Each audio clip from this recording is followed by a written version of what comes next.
guys, magandang buhay. So ito anyway guys, nakahuli kami ng isang golden na malaki. Ayan. Sino yung gusto dito?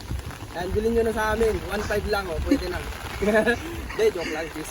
So guys, yung mga kasama natin nandyan sila Ayan, nagkakabukol. Ayan, ang huli. Tabukol na ka! Ulito ka! Tabukol na ka saan? Sunod, bata!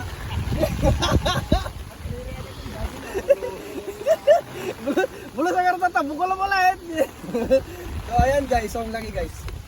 Ang laking isda yung nahuli. May ulam na sila ngayon. Pwede kaming pupunta sa bahay nila mamaya para makiulam. Ayan, yung namin mamaya, ulamin namin mamaya to golden guys, golden.